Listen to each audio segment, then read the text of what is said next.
제가 졸업반일 때 창업 공모전에 나간 적이 있었어요. 근데 그 공모전에서 어떤 한 친구를 알게 되는데 그 친구 되게 말솜씨가 유려하더라고요. 결국 그 친구는 그 공모전에서 우승까지 거머쥐고 투자금으로 5천만 원을 받았어요. 그런데 그 친구를 제가 다음 학기에 바로 캠퍼스에서 수업을 듣고 있는 걸 본 거예요. 저는 의아했죠. 아니 왜 투자금까지 받아놓고 회사 경영은 안 하고 여기 다시 캠퍼스로 들어왔지? 그래서 저는 물어봤어요. 야, 너 회사는 어떻게 하고 다시 학교에 있어? 물어보니까 그 돈 벌써 비용 처리하고 다 썼지. 폐업했어. 지금 2학기 남았는데 졸업해가지고 또 창업해서 투자금 받을 거야.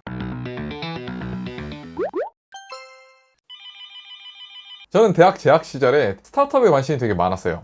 그래서 공모전 같은 데 많이 나갔었는데 정책들을 편법으로 악용하는 사람들이 있었어요. 오늘은 그 사람들에서 이야기해 보려고 합니다. 우리나라 예산에 대해서 잠깐만 보고 갈게요. 우리나라 예산이 최근 몇 년간 빠른 속도로 늘고 있어요. 예산의 증액은 되게 다양한 곳에 많이 쓰이고 있지만 그 중에서도 중소벤처기업부에 많이 할당되었습니다. 중소벤처기업부는 되게 다양한 일을 하는 곳인데요. 그 중에 하나는 벤처기업, 즉 새롭게 태어나는 기업들을 활성화할 수 있는데 자금을 보태는데 역할을 하고 있습니다. 실제로 벤처기업의 예산이 엄청 많이 늘었는데요. 2018년, 2019년, 2020년 매해 1.5배에서 2배씩 성장해서 지금은 약 2조 원에 이르고 있습니다. 불과 몇 년 전까지만 해도 3천억에서 4천억 주위를 오가던 벤처기업 자금이 지금 2020년 올해에는 2조 원에 다달하고 있습니다. 이렇게 정부가 정책적으로 벤처기업을 살리려고 하는 이유는 간단해요. 우리나라가 전체적으로 경제가 되게 다운턴에 이르고 있어요. 경제 성장률이 6%, 7% 성장하던 건 되게 옛말이 되었고 이제 2%, 1% 성장률대를 이야기하고 있습니다. 그뿐만이 아닙니다. 저희가 기존에 잘하고 있던 수출 위주의 대기업들이 매출은 조금씩 늘어나는 추세이지만 결국 중요한 거는 얼마나 남느냐잖아요. 그런데 순이익과 영업이익이 계속 줄고 있습니다. 그러다 보니까 우리나라에 높으신 분들은 아주 고민이 많아요. 우리나라의 앞으로 잠재 먹거리가 무엇이 될까? 그럼 이 어려움을 어떻게 타개하고자 할까요? 정부는 그 방법 중 하나로 벤처기업을 살려서 이를 통해서 더 나은 새로운 먹거리를 창출하고자 노력하고 있습니다. 청년들의 벤처기업을 육성하기 위한 자금들이 엄청나게 많이 풀리고 있습니다. 보이시는 것처럼 1년에도 몇 번씩 창업 경진대회가 열리는데 창업 경진대회 규모가 되게 큽니다. 대통령상을 받을 시 3억, 그 이유는 1억 5천만 원 정도까지의 투자 지원 자금을 받으세요. 그런데 문제는 이런 지원 자금들이 옳지 못한 곳에 쓰이는 것도 너무 많다는 것이 현실입니다. 이런 경진대회는 보통 서류와 면접을 거쳐서 뽑게 되는데요. 물론 이런 정부 지원 자금들은 편법들을 막기 위해서 여러 가지 장치들이 마련이 되어 있습니다. 그럼에도 불구하고 어떤 사람들은 정말로 기상천외한 방법들을 동원해서 이런 정부 지원 자금들을 자기 마음대로 유용하고 있어요. 먼저 서류 심사 단계에서는 어떤 방법들을 사용할까요? 먼저 서류 평가는 공무원분들과 실무진인분들의 평가를 모두 받는 것이 관례입니다. 그런데 편법을 악용하는 사람들은 보통 평가 항목을 빠삭하게 알고 난 다음에 이를 악용할 수 있는 방법을 찾아냅니다. 예를 들면 최근에 기존은 4차 산업혁명에 관련된 창업들을 되게 투자를 많이 하고 싶은 정부의 생각이 있습니다. 그러면은 정말로 4차 산업과 관련 있는 회사들이 편법을 사용하는 사람들은 자기가 어떻게든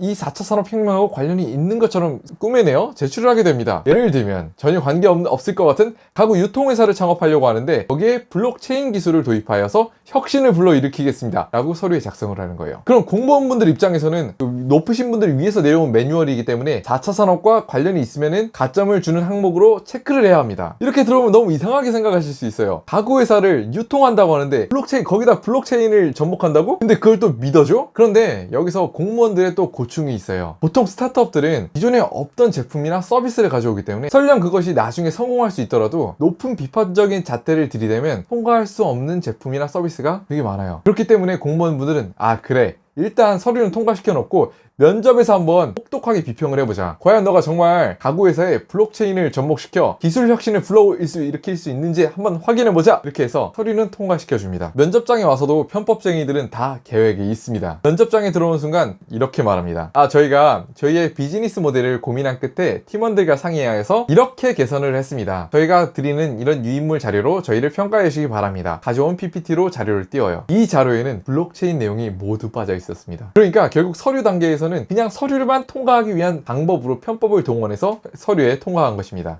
그뿐만이 아닙니다. 이런 면접 단계에서는 공무원분들이나 실무진들이 며칠 안에 평가를 끝내야 하는 사정을 교묘하게 이용하여서 검증되기 어려운 사실들을 가지고 거짓말을 합니다. 예를 들면 없던 제품이나 서비스의 가장 큰 문제는 구매자가 확정되어 있지 않다는 점입니다. 그래서 예를 들면 우크라이나에 있는 외국 바이어와 이야기가 다 됐다는 식으로 이야기를 해요. 그리고 PPT 발표에 그냥 아무 외국인이나 찍은 사진을 갖고 악수하는 사진을 찍어요. 아, 이 사람이 우크라이나에 있는 누구누구 씨다. 이 사람하고 아이 공급 계약을 맺어서 저희가 투자받고 공장을 세우기만 하면 바로 이 사람들한테 2만 개, 3만 개를 발주할 수 있는 수의 계약을 체결하였다. 이렇게 거짓말을 합니다. 아주 쇼를 하는 거죠. 또한 이런 식으로도 검증할 수 없는 방법들은 또 이런 방법들이 있습니다. 그냥 자기가 메일 주소를 2개 만들어 놓습니다. 그리고서 서로 바이어하고 메일을 주고 받은 양 거짓말로 자기가 스스로 자작극으로 왔다 갔다 했다는 사실을 증명서류로 첨부를 합니다. 이렇게 꾸며서 내면 일단 그 면접 단계에서는 지금 당장에 검증할 수 있는 시간이나 수단이 없기 때문에 면접에서도 이렇게 가점 항목들이 있는데 그 중에서도 시장성에 대한 항목에 대해서는 좋은 평가를 줄 수밖에 없습니다. 다양한 항목들을 깨고 있는 편법쟁이들은 이런 식으로 검증할 수 없지만 교묘한 방법으로 진정성을 가진 창업자들을 앞서서 투자 자금을 확보합니다.